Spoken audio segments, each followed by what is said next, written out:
What's up, gamers? So it is a Thanksgiving miracle, not necessarily a Christmas miracle, a Thanksgiving miracle. We actually got Flash Party patch notes for the next Flash Party update. That's right, I recently did a video, I think the video came out on Monday, about how they were planning on doing an update and they were taking suggestions for the update. And guess what? Today we got patch notes for that next update, which will be coming next week on December 4th. So I read through the translated Japanese version of the patch notes, and it didn't really make any sense. Google Translate always messes things up, especially when it comes to terms that aren't necessarily used often, like sweet spot, sour spot, invincibility, and things like that. So this is my first time reading the English version of these patch notes. So I kind of already know the characters that get changed, but I don't necessarily know what about the characters gets changed because I couldn't really understand the translated version. But enough of that, let's just hop in because I'm pretty sure what you came to see, well, came to hear, is what's going to change next week when it comes to Flash Party. Greeting party stars, it is scheduled.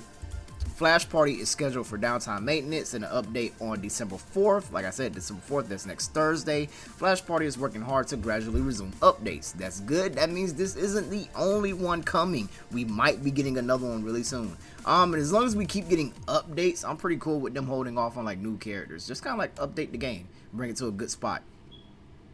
Thank you to all the players for actively providing feedback on your in-game experience and issues. This update will focus on adjusting certain playstyles that have consistent feedback and are overly dominant, while also buffing some relatively underused heroes. And once again, this kind of falls into that video I did on Monday. Like, I know a lot of people in the comments are saying they want things changed. Go and fill out that Google form, because the descriptions in that video and description will always also be in this video. Go and fill out the Flash Party Google form, because they are taking suggestions based on what people are saying. So I know a lot of people want specific servers back, a lot of people want changes, a lot of people want 1v1 rank mode, a lot of people want certain things nerfed and buffed. Go and fill out that Google form and let the Flash Party team know what you want, because that's what these changes are coming from. So combat adjustments terminology. So this is for if you guys don't necessarily know the terminology. Sweet spot, which is basically the spot that you want to hit with in certain moves. Certain moves have sweet spots and sour spots. Sweet spots always do the most damage and usually kill. Sour spots usually do less damage, but they may also combo. Kind of like that. It's kind of like a platform fighter like terminology. Invincibility is when you're invincible. Hit stun is when after you hit your opponents, they can't move after a certain amount of time, allowing you to chain more hits together, which basically make things true combos. Super armor is basically you being able to take a hit or a certain amount of hits or a certain amount of damage before you get knocked into the hit stun state. So those are just kind of like the, I want to say fighting game terminology, because these terms are used in like all fighting games too, not just platform fighters. So global adjustments. Currently, powerhouse heroes are performing quite strongly, leveraging their weight advantages and burst counter attack mechanics, that's the burst, to gain survival capability beyond expectations. When equipped with the normal sticker Everlasting, which I think is the normal sticker that like increases your weight, their weight advantage is amplified even further. Yeah, I think that's it. We aim to reduce the stat boost multiplier from the sticker to lower the survivability of high weight heroes, while keeping the effect on average weight heroes minimal. So once again, if you guys did not know, in casual mode, in the stickers where you equip custom stickers, you can also equip stat boosting stickers. And I have been seeing this a lot. One of the big things with the stat boosting stickers, especially when it comes to heavy characters like Tong and Macalon, those are like the main two I've really seen it on. Just giving yourself more weight so you live longer and you get more chances to use bursts. It's actually really good. I mean, you know, being able to make a heavy character heavier, and also like without losing out on those other things, like you make them heavier but they don't get slower, they don't lose any speed or whatever like that, they're just harder to kill in general altogether. So that is a really good thing. It's kind of like a big buff without a downside. So it seems they're kind of like changing the percentages on those stickers so that you can't make yourself as heavy. Tutu, which is understandable. A lot of people, a lot of the changes a lot of people want to see was with Tutu. As our latest assaulted hero, Tutu's combat prowess is undeniable. With high mobility paired with wide range attacks, she can excel at both offense and defense. For some attacks that extend beyond the usual visual range, we are introducing reasonable nerfs and will continue monitoring her performance. Okay, so it just kind of seems like they're bringing the hitboxes of her moves in line. Adjustments, aerial attack, which is neutral air, because I think if it was like a different aerial, they would have a direction. So aerial attack, which I think is a neutral air, which is the big spin, reduce attack range, shorten the attack duration, increased knockout angle for sour spots. Okay, so that's really good. That is one of the big things I've saw that a lot of people want to change with Tutu. It's the fact that she could just like fall on you with nair and you like explode if you were at higher percentages. You didn't have to aim it. You could literally just jump and press the A button. She'd spin all the way down, and you could hit opponents and start combos. You could do it off stage to like edge guard people. So her nair was her neutral air attack, which is like the big spin or like the big front flip, was one big problem a lot of people had with her. I think I saw a lot more problems with her. I'm assuming those changes will probably be coming later. That's why they said they're keeping like an eye on her performance. Bug fixes, back throw, optimized visual effects to align with hitbox accuracy. Okay. Mr. 5. Ooh, did not see. I didn't see this one coming. Because I don't think Mr. 5's that big of a problem as he used to be. But apparently he is. And remember, these changes are based on what people are asking for and what people are wanting. So people wanted this Mr. 5 change. Mr. 5 has extremely strong overall capabilities. Yeah, he's a pretty balanced fighter, especially when empowered by colorful stickers. Allowing him to completely lock down opponents in some situations. To avoid disrupting normal gameplay, we are nerfing certain moves to give opponents more options. Colorful sticker AI terminal, which is the one where you can control the drone. Reduced drone flight duration. Understandable. That one is kind of a that one is kind of a big pet peeve of a lot of people that fight Mr. 5. Down special in the air, which I believe is throwing the pin downwards, the grenade. Reduced horizontal movement ability during skill execution in the air. So he won't be able to drift as much when using it, because a lot of Mr. 5s just kind of like run at you, they full hop above you and throw the pin, and they either like keep drifting forward or they'll throw the pin down and drift backwards, and it's really hard to like punish it. Granted, you can hit the pin, so you can hit the pin and you can hit him for like trying to throw the pin, but like if you don't know, you're kind of like stuck in like that situation. You kind of got to eat it. And then he kind of has that sticker to where like if the pin explodes, you get like this electric cloud that slows you down. So and it makes it really easy for him to like apply that status debuff on the stage, because even if he's not jumping above you, he's just like full hopping and throwing like the pin downwards, and now you're kind of like, well, I guess I kind of have to deal with this. And like if you're in that electric field, the slow is extremely strong. Like it's a very noticeable slow. So that's understandable. Just kind of like making his pin bomb like a little bit more, I guess, bringing it in line, making it fair.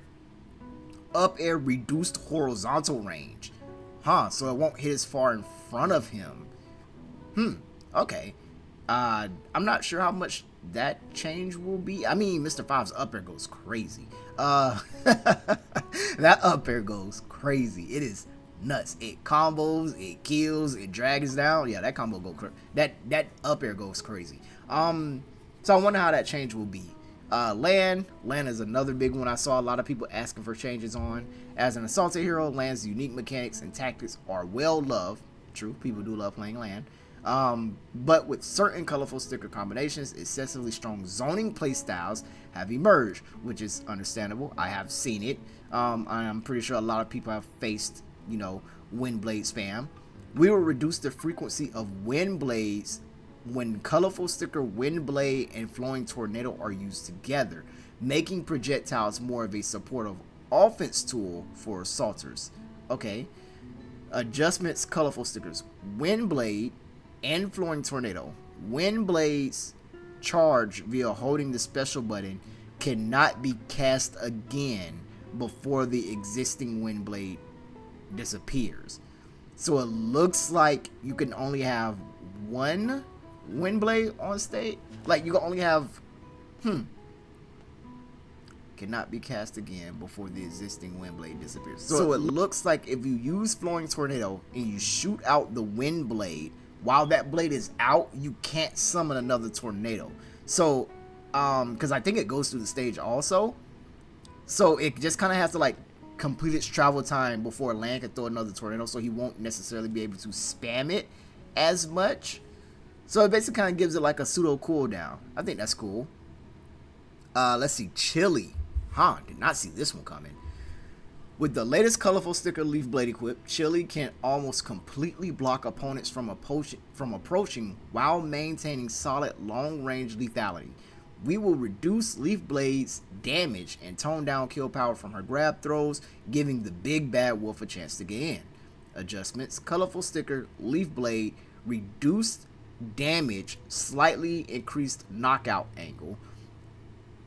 So Leaf Blade, they reduced the damage for it, and they changed the knockout angle to make it harder for it to KO opponents. Enhanced back throw, slightly reduced the damage and reduced the knockback force. Wow, that's crazy, because like Chili's back throw kills at like 80. Like that's a really, the enhanced back throw is ridiculously strong. Bug fixes: colorful sticker Leaf Blade fixed inconsistency and knockback force to certain damage Leaf Blade hits. Yeah, if you also didn't know, with Leaf Blade, depending on what chainsaw move you hit the bush with, would depend on how strong the leaves are. So like if you hit it with a smash attack, it would be stronger than just hitting it with like back air. Magician. Oh man, I feel like this one's on me. I told you my magician changes were like a hot take. Magician excels at controlling the field, benefiting from agile movement and certain actions that shrink his model. I'm very surprised they're talking about that now. That's actually been one of the things I've hated about Magician since like I started playing Flash Party in the beginning. But I assume it was just a characteristic they put in the game for him to have. Like I assume they wanted him to have that. Because if you didn't know, when Magician double jumps into his hat, his hurt box shrinks really, really small. And the hurt box is like basically what allows a character to get hit. It shrinks really small to where almost he has an invincible double jump if you're like trying to hit him, like hit up under him. Like you have to cover like you're not swinging at Magician, you have to swing at the area where the hat's going to be if he's double jumping. Because when you swing at him, he double jumps, his body goes inside the hat, and you miss him if you don't hit the hat. It's a really crazy thing. Crouch and double jump shrink the body into the hat, yeah, but this should not be used similar to a dodge mechanic. Adjustments: slightly enlarged hurt box for crouch and double jump. Okay.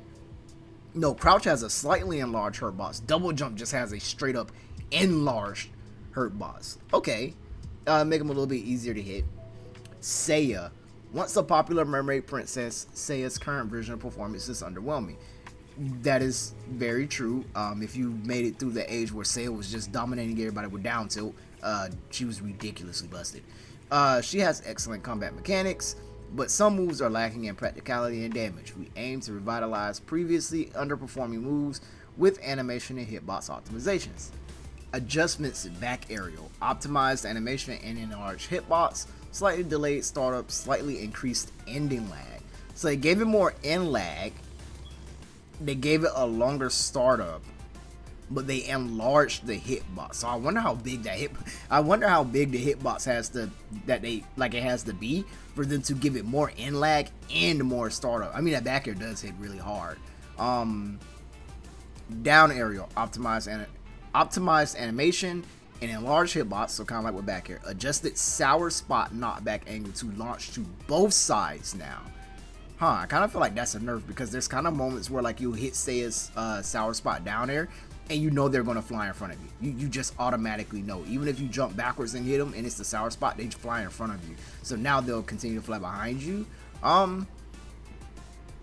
Depends. You might be able to get things like down air into like back air depending on the angle. Dash attack, increased damage. Okay. It is a really good burst option. And grab, slightly increased horizontal grab range and slightly reduced vertical grab range. I don't necessarily, I guess I have to see it in game, because these don't necessarily seem like buffs, they just kind of like seem like tweaks. Cupid, come on, show me something I want to see. I've been asking for Cupid buffs for like the longest. You don't understand. Cupid's weight disadvantage is obvious, but he currently doesn't fulfill the glass cannon arc. Cupid's supposed to be a glass cannon. Okay. Glass cannon archetype, especially in 1v1 battles where his moment to shine is hard to find. A complete optimization is just what Cupid needs now. Adjustments: up special, reduce landing hit stun duration. So it looks like up special has less landing lag. Up aerial, which is the keyboard upwards, slightly enlarged horizontal hitbox range, so it'll hit further in front of him. Reduced aerial and lag. Yo, wait a minute, we got up air chains with Cupid coming. Down aerial, optimized animation, enlarged vertical hitbox range, so it'll reach further down him. So down air's gotten better, up air's gotten better. Back air, optimized animation. I didn't say animation. Optimized animation and enlarged horizontal hitbox. Increased attack duration, so it'll stay out longer. I wonder if that means like the back air itself or like the piano note that's thrown, like the music note that's thrown from back air. Removed unnecessary sour spot hitboxes. So now Cupid's back air, when you hit it, it will always sweet spot. Huh, okay. Enhanced back throw slightly increased the knockback force, and his enhanced back throw got stronger. Goated. Okay, I mean, still the one change I want is for his piano notes to always flinch no matter what.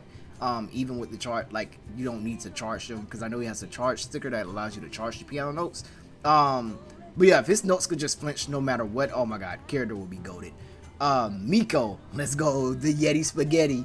As a powerhouse hero, Miko should currently be performing strongly, but in the hands of skilled players, his potentially excuse me, his potential isn't fully realized. While his good brother Macalon has already dominated, Macalon is a threat. Neutral special is Miko's core mechanic, but its usability is restricted. Some aerial moves also need more consistent results. Adjustments: neutral special reduce fall speed when using it in air, so now he'll fall slower when charging neutral special. Okay. Neutral special fully charged, which is the belly bump, reduced fall speed during aerial execution, increased aerial horizontal movement distance, slightly delayed startup time. Okay, so it comes out slower, but earlier activation of the super armor. So the hitbox for the move comes out slower, but the super armor starts up faster. It also lowers his descent when in the sky, kind of like charging, and it has a bigger hitbox in front of him. Huh, to decide that just straight up buff neutral special is very, very surprising. I mean, it's understandable, but it is really surprising because that movie does hit really hard. Down special in the air, adjusted hitbox for easier sweet spot hits at close range. Remove the unnecessary sour spot hitboxes, but increase the sour spot knockback. Okay, so I guess if you don't get the spike, you do get the sour spot. The sour spot may also kill also. Back aerial, optimized animation and enlarged hitbox. Okay, bigger back air. Up air, optimized animation, adjusted sour spot hitbox for easier sweet spots, slightly reduced sour spot damage, but slightly increased sour spot damage and knockback. So they reduced the sweet spot damage of up air, which is it is not surprising. Like if you get hit by sweet spot up air like 60 at like midways, like in like a full jump, you might die. Like Miko's sweet spot up air goes crazy. It's just always really hard to hit. Thanatos, oh my god, yes. Show me something I want to see. Thanatos' unmatched attack range defines his uniqueness, yes. But as a player's skill has generally improved, his disadvantage offstage has become more pronounced. One of the reasons why I don't necessarily main Thanatos like I used to. Very good at low levels, but at higher levels, everyone knows how to edge guard him. It's almost impossible to come back. This update aims to give him more margin for error while keeping his strengths and weakness distinct. Adjustments: up special, expanded angle adjustment options. Expanded angle. So I wonder if that means he can go in more like different angles now. Yo, if he could go sideways, that would be cracked. But it just says expanded angle adjustment options. I really wish I knew what that meant. We'll find out on the 4th though. He'll definitely be the first character I'll playing.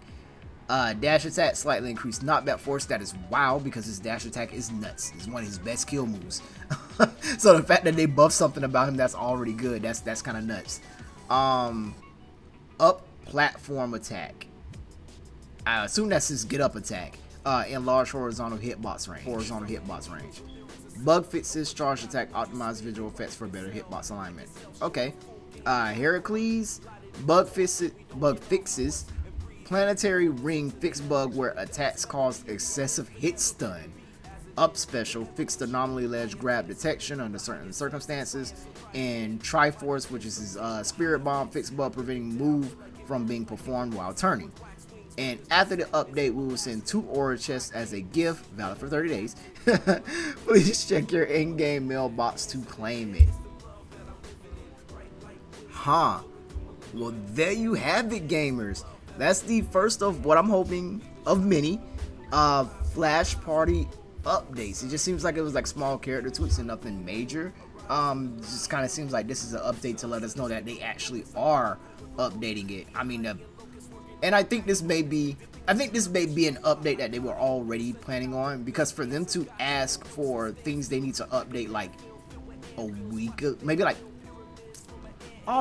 3 weeks ago, and then like 3 weeks after that they put out like a patch. I think these were things that they were already kind of working on and considering, and we'll probably get like another patch note, like another update with all the things that people did want to change. So there you have it, gamers. We're keeping the hope alive. Flash Party may be coming back. Let's just hope that it is. I will be playing. I haven't been playing as much, so be on the lookout, because I will be streaming, trying to get back to what I was. I recently played. I was not doing the best I could, but I will be playing more to get back used to Flash Party. So gamers, hopefully you enjoyed the video. I will catch you in the next one. Bye.